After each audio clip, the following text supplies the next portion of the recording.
मुख्यमंत्री देवेंद्र फडणवीसांनी घेतली केंद्रीय गृहमंत्री अमित शहांची भेट। मुख्यमंत्र्यांनी दिल्लीत घेतली शहांची भेट।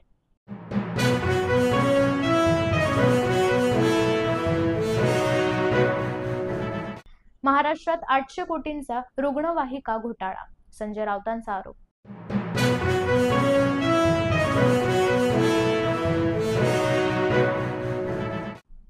मारहाण करणं चुकीचं, त्यांना तात्काळ पक्षातून काढलंय आणि यापुढे त्यांना पक्षात स्थान देणार नाही, अजित पवार म्हणाले।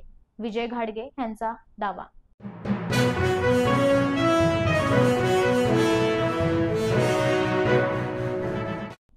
पंतप्रधान नरेंद्र मोदी मालदीव्समध्ये दाखल, दोन्ही देशांमध्ये झालेल्या तणावानंतर संबंध सुधारण्याची शक्यता।